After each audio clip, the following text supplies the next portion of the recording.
The Enviro-Show with Nancy Richards. Absolutely the greenest show on the station, The Enviro-Show. I am Nancy Richards and Kim Winter helped put this together. And other controls, we have Rob Parkin and we have you. And if you'd like to be part of it, 0892 10 2010 is the number to call. So let's go. What we got on the show tonight, we got two environmental leaders. One campaigning for lions, that's Gareth Patterson. He's a wildlife researcher and author of many books, in fact, but his latest one is called My Lion's Heart. And he's going to be telling us a little bit about that March for Lions, the global March for Lions campaign, which is happening this Saturday all over the world. The other environmental leader is a chap by the name of Guy Dauncey. He's from Canada. He's the founder of Earth Future and teller of sustainable stories. He's going to be giving us some of his vision for the future, which hopefully will be inspiring too. And then with Water Week starting on Monday, you're going to be taking a look at what we can and what we can't drink. It's the bottled versus tap debate, and we'll be chatting to Nicolette Pombo-Van Zyl. She is one of the organisers of African Utility Week. And a close from Project 90 by 2030, a very reliable collection of people. Director Lorna Fuller will be telling us about what water can be saved. For example, dishwasher versus washing up by hand, and all those sort of things, little things that just could make a big difference if we added it all up. So that's what we're going to be getting into, and as it's Fair Trade Week this week, we're going to find out what that really means to Suzanne Ackerman-Berman of Pick and Pay, and also to Enoch Zeleny of Fairview Wines. So that's what we got in the lineup, and once again, if you want to join us, 0892 10 2010. So, right, first up then, in this Fair Trade Week, I went along to an event to mark the occasion at Fairview, the winery out in Pearl, winery and cheesery out in Pearl, where you possibly know that they have a goat tower that's filled with goats, and where they've been Fair Trade accredited for just over a year. Well, I must say it's a very big and very bountiful and very wonderful farm, and they've partnered with a number of other farms in Citrusdale, where they have been Fair Trade certified for a great deal longer. Well, the first store to commit to the Fair Trade label and stock their products here in South Africa was in fact Pick and Pay. And speaking at the Fairview event was Suzanne Ackerman-Berman. And I asked her earlier what Fair Trade meant to her. It actually evokes very good emotions within me. However, I do feel it's very sad that we have in this day and age the necessity to create an organisation such as Fair Trade, or have Fair Trade guide the way we do business. Why? But you say it's a sad thing. Why? I think we've lost our way morally, ethically, socially and environmentally. Sadly, I think we are picking up the pieces of generations before us who didn't care for the environment, necessarily didn't care much for the social welfare of individuals, particularly in this country, and we're having to pick up the pieces. And one of the ways of doing that is creating an audit like Fair Trade to ensure that we do the right thing. But it's not just an environmental thing, it's an ethical thing. Very much so. I think they go hand in glove. I think if one's to conduct one's business life and one's social, in fact, one's daily life in an ethical manner, you cannot ignore the environmental impact. So ethically speaking, maybe, or environmentally speaking, let's start with that, because it's all about this magic word sustainability, around which there's a lot of confusion. It's a sort of cover-all, catch-all term that means all sorts of things. What does it really mean in your view? Well, I found a wonderful definition that I live by. It's sustainability, quite simply, is the development that meets the needs of the present without compromising the ability of future generations to meet their own needs. So, in a nutshell, it's meeting the demands and the needs of today without compromising future. So, be it destroying the environment further or threatening infrastructure in a way that future generations are not going to be able to benefit. The confusing thing about Fair Trade, or the interesting thing about it, is that looking at a map where Fair Trade is in existence, it's almost a north-south division in as much as it's the north who consumes the products and it's the south who are delivering the products. Here in South Africa, we are striped. We both consume and deliver, which in a way represents the paradox that is South Africa. We are full of haves and have-nots, which makes Fair Trade a difficult thing to deal with. I don't think so, Nancy. I think that's probably one of the easiest excuses to have fair trade. We have an obligation to address the inequalities of the past in every aspect, socially, economically, environmentally. And having an audit process like fair trade actually helps accelerate the process. So I think it's actually a good thing. Given that it's a good thing, it's a difficult thing. It's not it's not an easy thing to achieve fair trade certification. It's a costly thing, and it requires a huge amount of commitment. What's your understanding of that commitment? I understand that there is an economic element, and it is costly, as you say, for the individual to subscribe to having a fair trade label. However, if you just download the criteria off their website, it really, and I do actually have them here, it becomes a way of practice, and it can become a very manageable way of doing business, way of conducting your life, your farm, your livelihood, your business. You can actually operate in a fair trade manner without paying the price to the organization for having that sticker. I guess providing people are going to be up for buying your product, and people will buy it if they know about it, if the price is good. I mean, I don't need to be telling you about the impact of price on the average shopper. Do people flock to buy fair trade products? What does your average shopper know about them? I don't think people flock, in all honesty. I do think consumers are becoming far more conscious of environmental, ethical and social issues, and are making conscious choices to buy one product over another, whether it's a fair trade logo, a proudly South African logo, a Pick and Pay small business development logo, knowing that that product, the purchase of that product, is making an impact on another member of society. I think people are switching, and consumers who can afford that premium will be doing so in the future. The number, I think, was very small. I think it was 5%, or there was Very something small. like a 5% awareness. And when it comes down to it, if people go into any supermarket, there's a sort of toss-up between putting bread on the table and thinking ethically and sustainably. When you're doing your shopping, you're thinking about what you're going to feed your family and possibly how much you've got in your purse and how the two are going to meet. A difficult balance. It is always a difficult balance. However, I say that, but in some of our outlying regions where we engage with the local communities to supply our outlying stores, so the local farmers will be producing spinach and tomatoes and vegetables for that store, you find the community support that store because they know the community have provided the product to the store and it's providing an income back into the community. So it's a double-edged sword. We look at fair market prices in whatever way we try and supply products to the store, and to properly reimburse the community where they have supplied the goods. So I think in future generations, what's going to happen is that people will make sound choices based on the impact they can leave to society. Through our foundation, we're constantly helping people achieve their Global GAP certification, health and hygiene standards to be acceptable on global levels, so they can supply not only us but other retailers, and possibly create an excess so they'll be able to export onto the global market. And I feel that's one of our responsibilities as a retailer who has access to the global field, is to help small traders and farmers reach their certification so they can supply on a broader scale. Give us an example.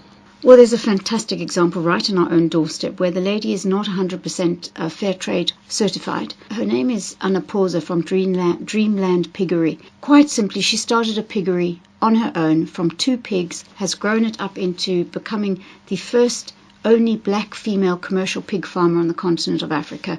She now supplies over 200 carcasses into the Pick and Pay supply chain, as well as into the formal bacon trade. And she started as a small-scale farmer.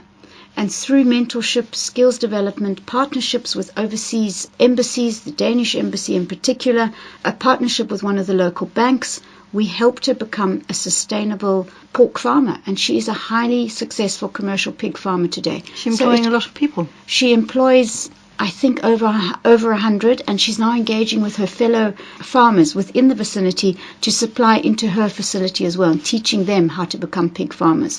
Probably could tick quite a lot of the fair trade boxes, but again, it's going to be out of her reach. I don't think it will be out of her reach, quite honestly. I think I'm going to speak to her about whether she wants to, because if she wants to take up export and do it on a major international scale, Anna will definitely be fair trade compliant, and we'll just have to budget into her cash flow planning the certification fees. Nice story, that one, Anna Porza. Good luck to Anna Porza. And that was Suzanne Ackerman-Berman of Pick and Pay, talking about what fair trade means in her view. Well, also speaking at the Fair Trade Fairview event was brand ambassador for the Fair Trade wines there, Enoch Zeleny. And I asked him too, what did fair trade mean to him? Well, to me, fair trade, it's a way of making sure that the guys that are working on the vineyards, they get the benefit of all their work, actually. Because with fair trade products, there's a premium that a grape grower needs to pay into a joint bodies account, which belongs to the farm workers.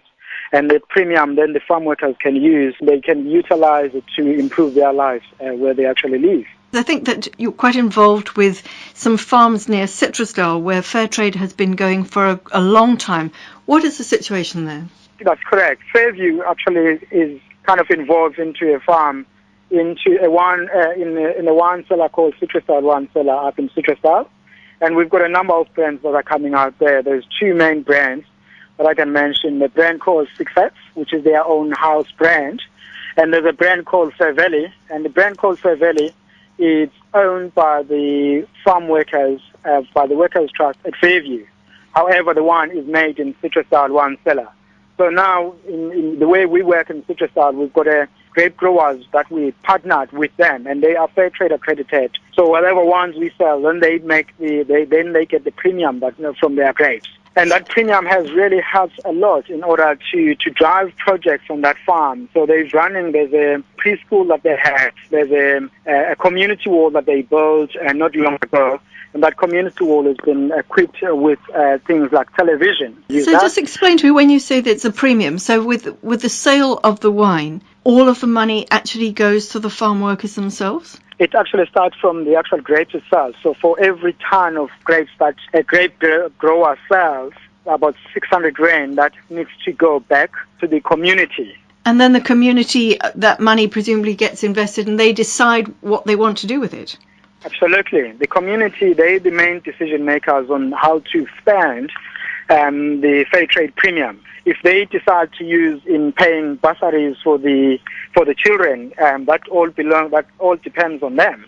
If they want to improve, basically to run the creche on the farm, that all depends on them. So in Citrusdale, we've seen they've decided there's a creche running there, an everyday creche. There's an after care school.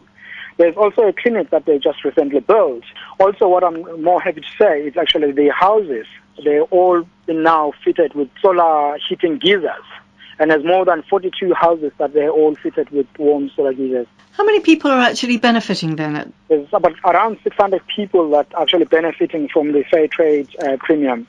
This includes people working actually full-time employees in Citrusdale Wine Cellar, also in Bechendal, and also the seasonal workers that just come in over season time. So they also benefit from this. Do they benefit in terms of knowing that this is now their own? I mean, I think one of the words that pops up is not just equality but dignity. Is there a sort of sense that people are quite proud of what they've got going?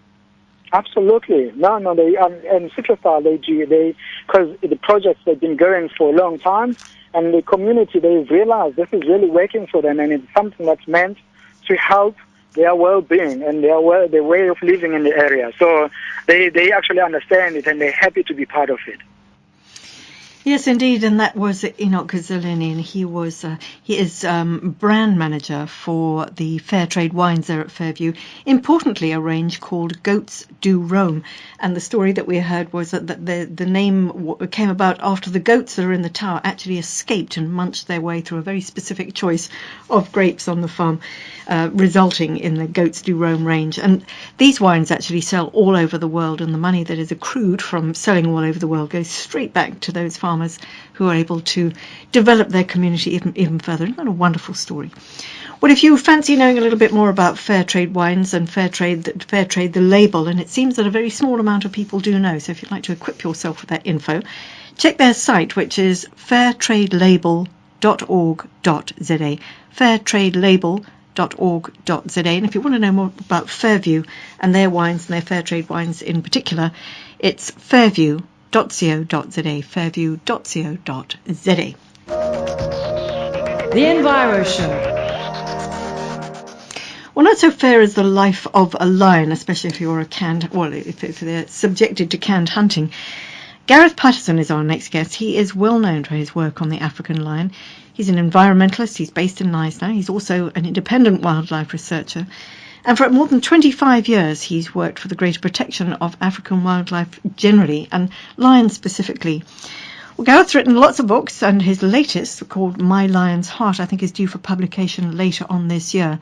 But this weekend he's going to be busy. He's going to be joining many others all around the world in a global march for lions, and that's happening on Saturday the 15th, as I say, all around the world. We've got him on the line to tell us all about it. Hi, Gareth. Hi, Nancy. How are you? I'm well. So they're going to be marching in Neisner as well?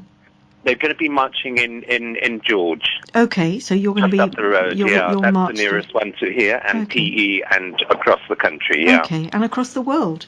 40 across the world, yeah. 40-odd cities, which is quite something. I think it's up to 55 or 60 now. Wow. That's incredible. Yeah. It's something that the world should be marching about lions. I mean, very soon, we're going to be talking about water later on. Soon we'll be marching about water, and a lot of people already are. But Gareth, before we get on to the march, the Global March for Lions, we find out a little bit more about you. 25 years you've been working around lions, also elephants, I think. Why? Oh, I think, it was just something. I grew up in West Africa and East Africa, and I think it's just been part of my spirit, part of my soul, part of my psyche. And, lions were always been there, as a young man. And the African elephant has always loomed in the background. People tend to think of me just as, the lion man. But elephants have always been, an issue that I've fought for as long as I've actually worked for lions, actually. Is that what took you to Neisner in the hope of seeing an elephant? Sorry? Is that what took you to Neisner in the hope of seeing more elephants? I mean, people thought, no, hang on, Gareth, changed his hat here and he's switched species and all the rest of it. But something brought me to Neisner, and at the time they thought that there was just one elephant here, and it was a functionally extinct population. And, knowing elephants and their grey ghosts in the best of times in savannah, I mean, a few bushes and an elephant just disappears in a, savannah country. And here with 600 square kilometers of virtual rainforest and massive areas of feignboss, I didn't actually buy into the story that there was only one left, because I just figured it's actually impossible through observation to actually work out that there's only one left, and that's really what brought me down here. I just actually finished a book called To Walk with Lions, and I just finished exposing the capture. I think you remember the capture and the kidnapping of those 30 baby Tuli elephants. And before that, I just exposed canned lion hunting. And like I say, I came down here and covered... what was it now? I think it was 22,000 kilometers on foot in the feignboss and the forest, which is the equivalent of walking halfway around the world. And the outcome, in short of that, was that we discovered through field work and also through DNA work, very high-tech work, that there could be as many as 12 to 14 elephants here. Gosh. And it's actually a fairly young population, and there's been births. It's actually a fantastic good news story, which we need in these environmental times of gloom and doom. We do. Well, let's move back to lions, because you haven't finished walking yet, despite having walked great distances, because you're going to be walking again on Saturday. But before, again, we get onto that, I'm just thinking that the spiritual aspect of elephants is well documented. It's one of those things we know about. They are very sort of, they're very family minded. They have a great inner sense of all sorts of things, as indeed probably do most animals. Lions, My Lion's Heart, Cry for Lions, The Lion's Legacy, My Soul Amongst the Lions. All of this suggests that you have a sort of kinship with lions, but a little bit more difficult. No, absolutely not. I think the comparison there is the elephant is the most studied mammal on Earth. We've been studying them for about 50, 60 years, and I think if we in maybe that sort of time span in the future with the lion, we're going to find out similar sorts of things with the lions. I mean, I've seen lions, my lions, the Adamson lions. I buried my male lion, Bathian, who was shot by a trophy hunter after being lured into South Africa, and I buried him near my camp in Botswana. And I saw mourning with his two sisters, and the one sister actually led her young cubs actually down to his grave. I mean, she could be walking anywhere in that vast area. And after I buried him, she actually, I got the shock of my life. I went down to the grave the following morning, and there was her tracks and the tracks of her little ones. One of the first times they've actually been out of the nursery site, and one of the first things that she did was lead the little ones to where buried her brother. Gosh, that's quite a thing, isn't it? You mentioned that you exposed canned lion hunting. You know, lions have kind of been upstaged a little bit by rhino poaching, by ivory burning, all the sort of dramatic things. Canned lion hunting, in fact, I think it's CACH Catch, which is the Campaign Against Canned Hunting, who started the Global March for Lions. Is it absolutely rife still, or not so much? It's of proportions now that we could never imagine. I started independently investigating and researching into canned lion hunting back in 1997, I think it was, or 96, 97. And then I got involved with the International Fund for Animal Welfare, and then the Cook Report, the investigative program, who came in here and did the expose with us. And back then, you know, and I wrote the very first book on canned lion hunting in South Africa, and I would never imagined back then that it would still be going on, and certainly would have never imagined that it's of the proportions. I mean, back in those days, you're talking about hundreds of lions in captivity in South Africa being bred for the gun. Today, you're talking about thousands. I mean, some figures you're talking about, there's as many as 8,000 lions in captivity in this country, part of this whole breeding, petting situation. And we probably, in the wild, we probably only got a couple of thousand in this country, lions in the wild. So, I mean, so it's been a very, very long road. But, I mean, with this global march, it's actually so heartening that this it's gone like a bushfire now across the world. And this is fantastic because it's not just the canned lion that we need to create awareness about, but we need to create awareness about the lion in the wild, because as long as I've been studying lions in the wild and being connected with lions over the last 25, 30 years, we've actually witnessed a 90% drop, an estimated 90% drop in wild lions numbers. I mean, when I first started with lions in 1983, it was estimated then that there was probably about 250,000 lions in Africa, and today we estimate there's probably 15 to 20,000. Sure. It is. There's more rhinos than lions. And they are disappearing fast. You say that it's heartening that so many people are joining the march, 55, 60-odd countries. But I'm sort of relating back that to the sort of the 8,000 lions that are in captivity. How is a whole lot of people in an urban situation really going to make a difference? Is it going to raise money? Is it going to pay for police? What is it going to do really? I think it's awareness and it's consciousness, and really bringing the fact to the government that this could be enormously damaging, that you're getting a global conscience about what is allowed to happen in this country, that we breed lions, we farm lions for trophy hunters' guns.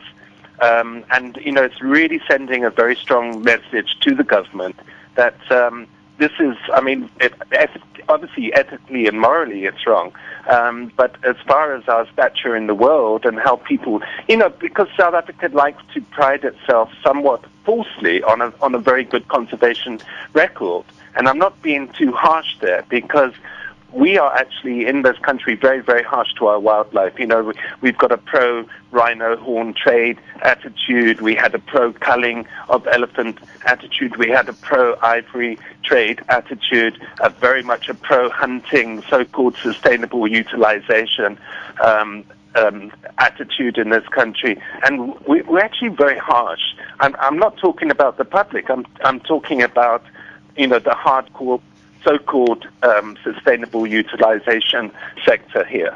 Going to leave it at that, Gareth, but just thank you very much for drawing attention to it. And I'm going to give out two websites, your own and also the Canned Lion organisation. I think if anybody, or at least Canned Lion website, if anybody would like to know a little bit more about the Global March. But you've got info on your site about the Global March, have you?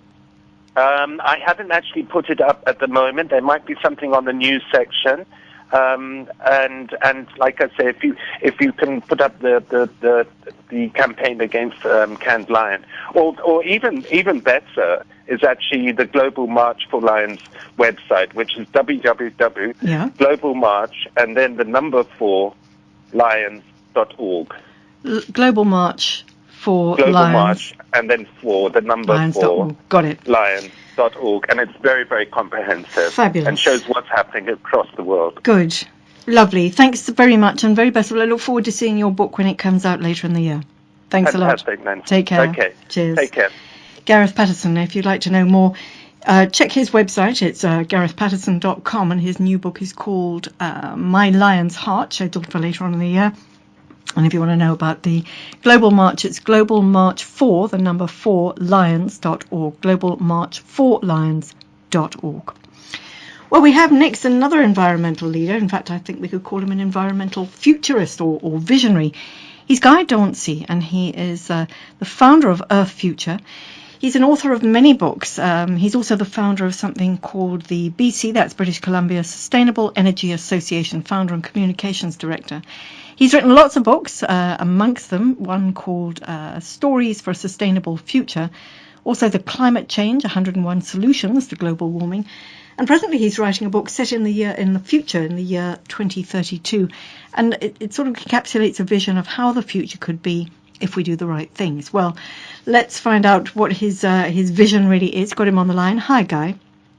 Well, hi, Nancy. Good to be with you. Excellent. Thank you very much. You sound like you're around the corner, despite the fact that you're many thousands of miles away. Many thousand miles away, yes. Guy, tell us a little bit about you, because I think that book I was referring to, Stories of a Sustainable Future, you wrote way back in 1999. Yes, I've been a bit of a activist, visionary, social changer all my life, and convinced that we have the potential as humans to both live cooperatively among ourselves and in harmony with nature. And so when I look at the world, I mean, we all know that there's a real mess happening financially, with the rich getting richer and other people really struggling, and there's a real mess happening environmentally with trashing of ecosystems, loss of habitat, attack on species, and then the whole global warming thing coming up. So it becomes really important to hold on to a clear vision of what it can be like if, as you say, we do the right things, and not just get caught up in the headlights of one problem after another. Yes, which we do, don't we? Because every day there seems to be something happening around the world that's as a result of global warming. And we end up doing stop this and save the lions and save the oceans and save the fish and save the forests, and it's help, and stop. Because the agenda for destructive change is being driven by a whole method of approaching economic growth. It basically says the more money you have, the better, the more stuff you have, the better, and we're entitled to trash the earth to get there. So if we change that instinct in ourselves, so fundamentally what we need a level of material security, that's for sure, but fundamentally what we want is an inner spiritual contentment and happiness that we experience in whatever we're doing, right? And when we look at the way technology is developing, we have the potential to meet all of our energy needs through renewable energy, fundamentally solar and wind, tidal, wave, biomass and stuff like that, and not burn any fossil fuels. We have the potential to get all our food organically without need for any chemicals on the land. We have the potential to protect our habitats and, have humans live in a solid, strong way. But it's based on community organizing and self-organizing. So there's no big answer coming from above. We have to self-organize in our neighborhoods to do a cooperative solar purchase, a cooperative wind energy purchase, to start a cooperative farm, to build a cooperative development corporation, to start community currencies.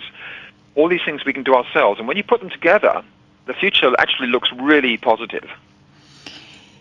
It does when you're coming from a developed country, as they put it, when you are in a position to self-organize and when you have everything that you want, really, and it's a whole lot easier to say, well, we need less, we can cope, we can do with less. For sure. You know as well as I do that right across the world there are huge swathes of people who don't have any of these things, and they're not bothered about the bigger picture because they're busy trying to survive. No, but there are that's absolutely true, but there are great examples. I mean, one of the most important economists of our modern age is called, Muhammad Yunus, who's from Bangladesh, who invented the entire concept of microcredit, of people being able to borrow just $50 to buy a couple of extra chickens, and on the small micro lending system where the banks never paid any attention, and they're lifting in their village system for Grameen banking, lifting people out of poverty within 10 years on average.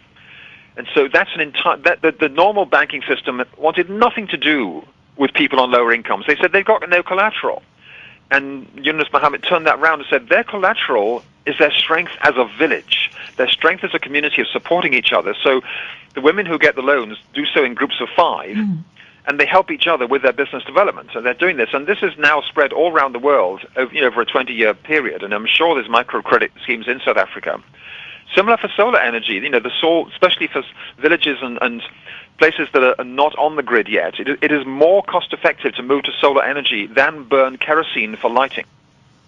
And there are many other examples like that. There's a wonderful project in Egypt called SA-FM, which is basically an integrated community economic project growing organic cotton and developing organic medicinals for sale to the developed world, where there's a huge emphasis on the community approach to how they organize both their economy and their protection for the environment, and bringing, more prosperity financially to those people as well. It's SEKEM. If you just Google it, you'll find the details. So there's a lot of projects in the developing world.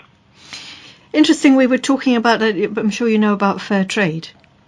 Absolutely, yes. It's Fair Trade Week here, and we were just talking about it earlier, and it sounds like SA-FM would be exactly that sort of thing, because at the moment the fair trade products that are available here in South Africa are quite sort of luxury items like chocolate and coffee and wine, and it would be quite nice to have something more simple and more basic. But just going back to Yunus Mohammed and that whole story, I think in your I'm not sure if it was your first book, that the Earth Future book, Stories of a Sustainable Future, that you wrote back in 1999, was all about stories, because we all need to hear sort of the human incidents that can sort of put a human face on the story. Give us a couple of stories from back in 1999 that you thought. Oh my goodness! Well, that's probably a bit of a stretch to even remember what the stories were. But I mean, storytelling is our very first form of communication, sitting around the campfire. There's no television, there's no email, and we tell stories. And what I'm doing is telling stories set in the future. So the big story I'm writing right now is of a character called Patrick, who travels by using deep hypnosis to the year 2032, and he goes to a city near where I live called Vancouver, after it has become one of the greenest cities in the world. And he gets to find out how they're living and what's happening there, and to talk to people and ask people how changes are happening. So he actually finds out about the future of Israel-Palestine. He finds out about the future of Korea and South Korea, about the Second American Revolution and other stuff. Now, I haven't covered South Africa in that story because I haven't been to South Africa, so I haven't got a first-hand experience.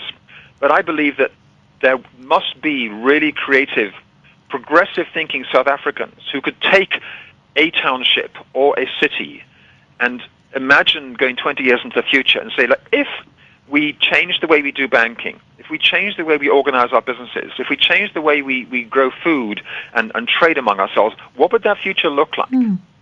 How do we do it? How are we going to do transport without fossil fuels? So we're reorganizing our roads to have really efficient public transit system and really safe cycle lanes.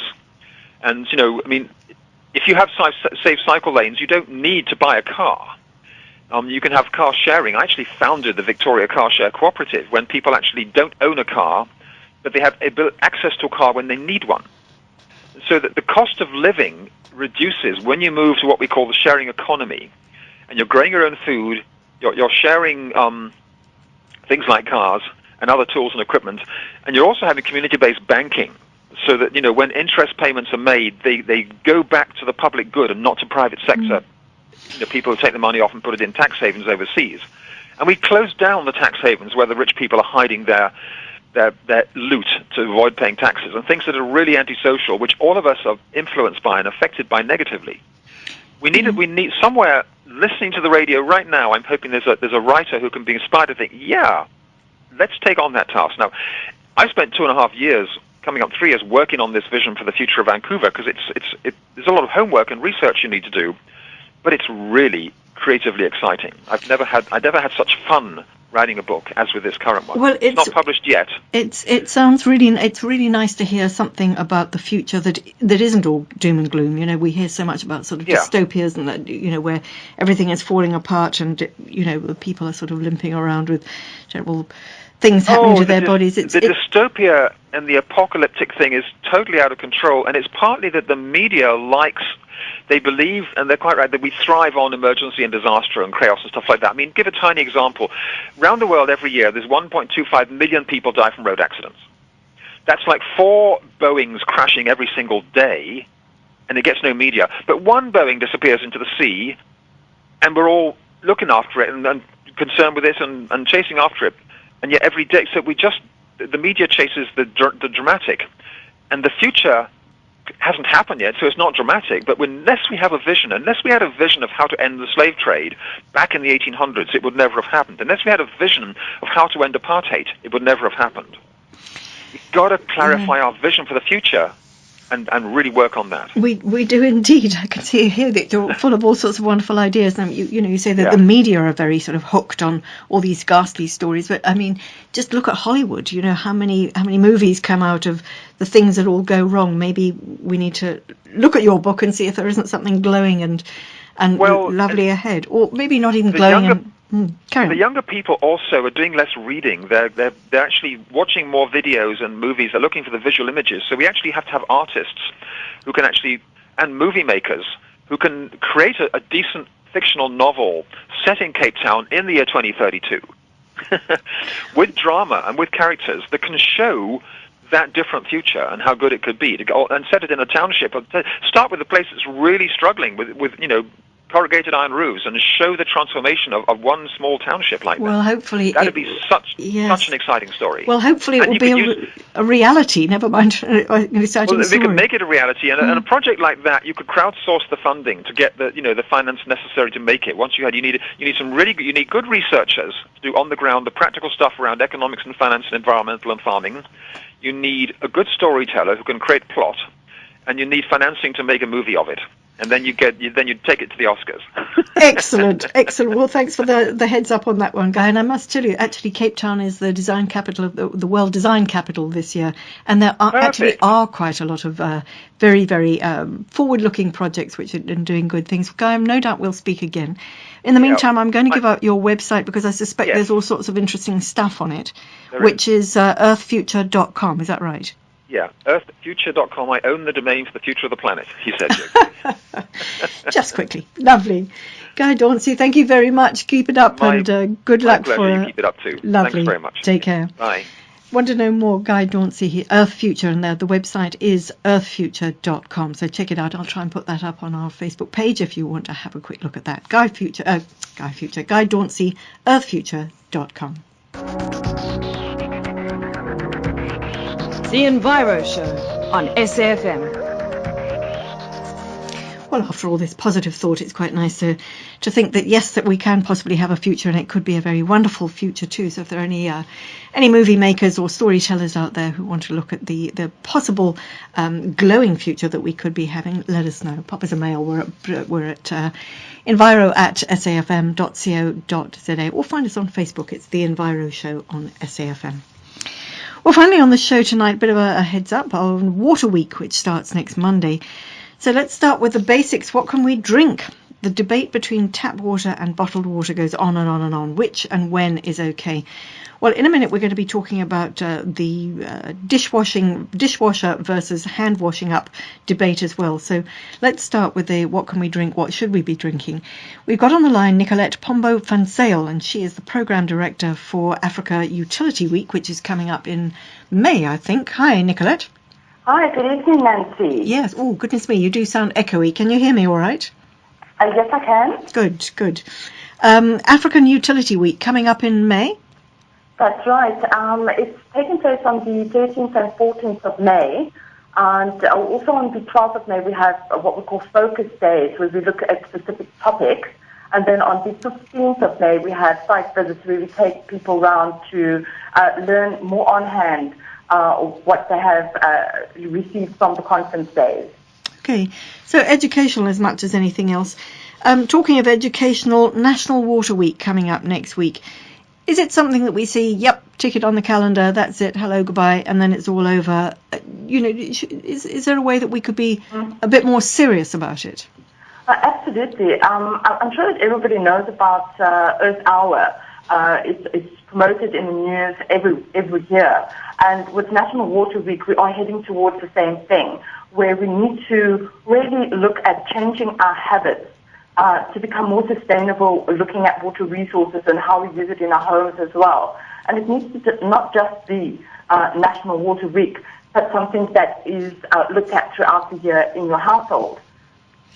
Let's get stuck straight into the tap water versus bottled water debate. I know there are all sorts of issues right around the country, in some areas that are sort of flooded, some that are drought areas, very water scarce areas. The overview of tap water versus bottled water, in your opinion, is what? Well, as you know, in South Africa, we have something that is called the Blue Drop system, where the Department of Water Affairs rates the quality of water. And all of the municipalities always aim to be in the top 10. So it's almost like a great way to improve service delivery and the quality of water. So really, in my opinion, I don't think that we need bottled water. It's more of a choice if you want to go the bottled water route. But just as much, you can drink water anywhere in South Africa from the tap. And I actually feel that going bottled water route away is more expensive, much more expensive than just taking the water that you are getting from the utility. Yes, it's more expensive. Plus, we've got all these plastic bottles that are littering up the place. The blue drop, just explain to us, when we've heard about it before, the blue drop, green drop, and what is the measure that all the municipalities are sort of scrabbling to be, doing the best on? The way to get a certificate, a blue drop certificate, is to reach at least 90%. And I know that in the top 10, we have municipalities that are on 98%. And with each year, the Department of Water Affairs does look at the criteria and raises the bar. So it never stays the same, and you're always having to attain a much better quality of water.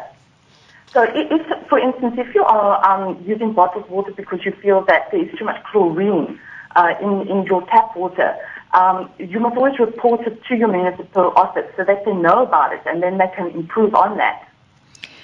If you get a very high blue drop score, it means that your water is very good, which means what? That it's been treated to just the right degree, that it's been that it's got additives, that things have been removed or put in. What does it actually mean?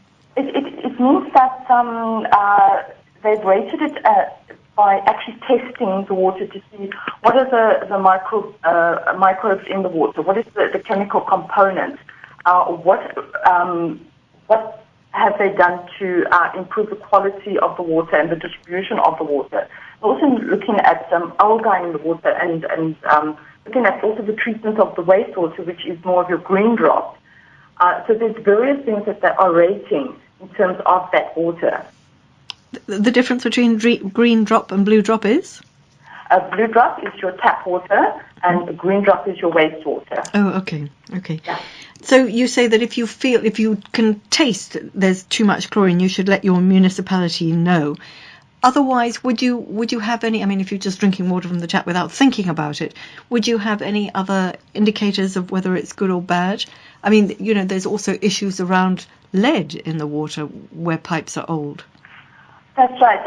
And really, we should be looking at our pipes within our households as well, and not only the pipes that belong to the municipality, and replacing those. It is a very expensive exercise, but at the end of the day, it is your health that you're looking at.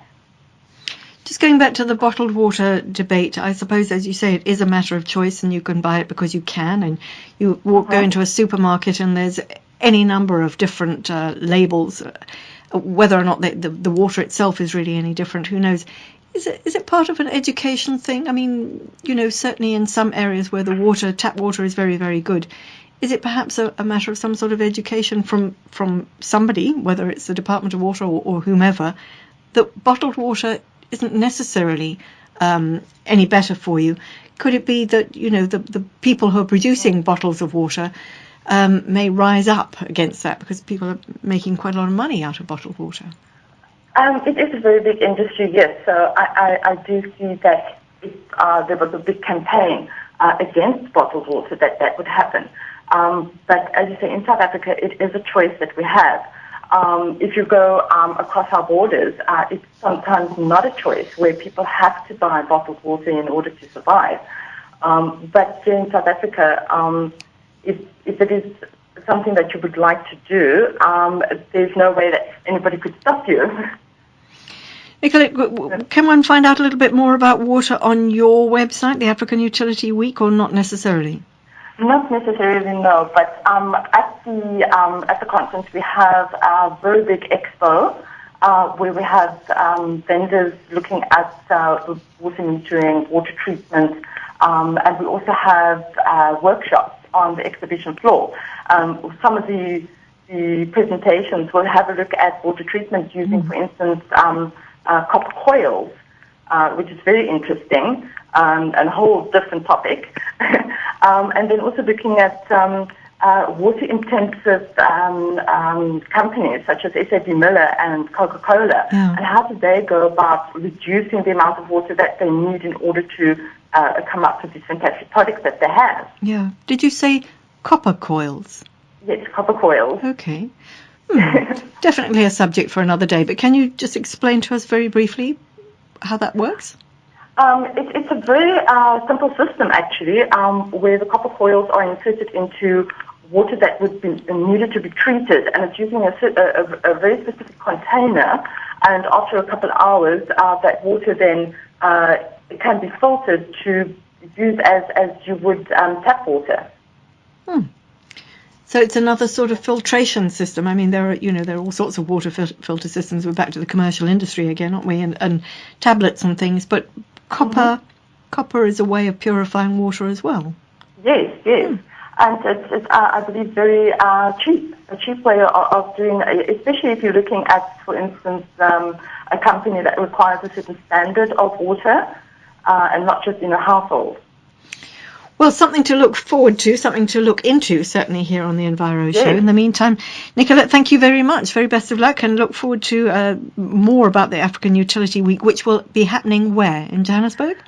No. It's happening in Cape Town at the CTITC, and as I said, on the 13th and 14th of May. And it's something that happens every year. We're now in our 14th year of successfully bringing together the whole of the water and energy sector. Excellent. Long may it last. Thank you very much. Take care. Thank you for the opportunity. Pleasure. Nicolette Pombo-Van Zyl, she's Programme Director for African Utility Week. Make a note in your diary, 13th to 14th of May here in Cape Town. And if you're not in Cape Town, maybe worth coming down for that one. Well, let's stay with water, because finally in our Green Goodie feature for tonight, we thought we'd get in touch with the people who are very much on the environmental case and the environmental future. Project 90 by 2030, who have got themselves, I think, a reasonably new director. She's Lorna Fuller, and we've got her on the line. Hi, Lorna. Hi, Nancy. Am I right? Are you quite new at Project 90 by 2030? Yes, I've still got the training wheels on there. Okay.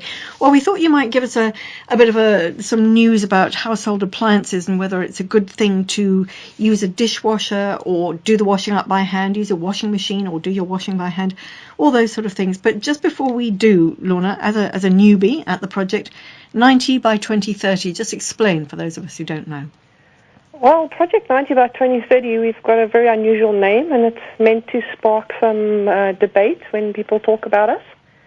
So the name really means that we're encouraging South Africans to change their lifestyles and the way they interact with the earth by 90% by the year 2030. So it used to be focused just on cutting carbon, but now we're actually talking about lifestyle changes. 90%, that is a big percentage. And it's something we have to do, there is no planet B at the end of the day, so we're aiming high. Okay, well, let's look at even one of those percentages. Let's start with the dishwasher versus washing up. Have you got any figures on that? What is it? Is it better to use your dishwasher? Is it better to do it by hand? What do you think? The diplomatic answer is always it depends. I think if you're going to make sure your dishwasher is full and you're going to run it on the cycle, that's fair. But if it's only half full, then obviously it doesn't really make sense, because at the end of the day, a dishwasher uses about on average about 20 liters of water for a cycle. So if you're pretty sure that you can wash your 12 place settings in the sink for less than that, then that's the debate. But it's also the energy, and that's the interesting thing about the World Water Day next week. That's the UN World Water Day. They talk about water and energy together, because they each have a footprint. So water requires energy, and energy requires water. So we have to look at everything holistically, I think. Yeah, you can't isolate anything. And I mean, the amount of energy that's required to crank up the dishwasher for however long it takes. Or to heat up your geyser. Or to heat up your geyser. There's always so much debate about those two. Yeah, it's quite a difficult one, isn't it? But the figure there, the 20 litres per cycle of your dishwasher, I mean, 20 litres, that's a lot of water. And I think that, I know that you've been doing some travelling into some of the rural areas where people would kill for 20 litres of water that other people are able to put through their dishwasher. 20 litres of water, that I'm trying to sort of get a picture of how much that represents, but it's 20 litres is a lot for some people, and that's a challenge as well. I think all of us at home, we need to be making those savings, and I think foremost in our minds must be that we should remember in South Africa there's about 15% of people that don't have access to clean water, don't have taps at home. Some of us have 8 or 10 taps at our homes, and then there are many people who don't have a single tap. So we've just done some work in the community where there's probably an average of 6 litres per person per day that's allocated by the council for them. So 6 litres, that wouldn't even run your dishwasher. Yeah, hardly wash yourself really with that. That's it, yeah.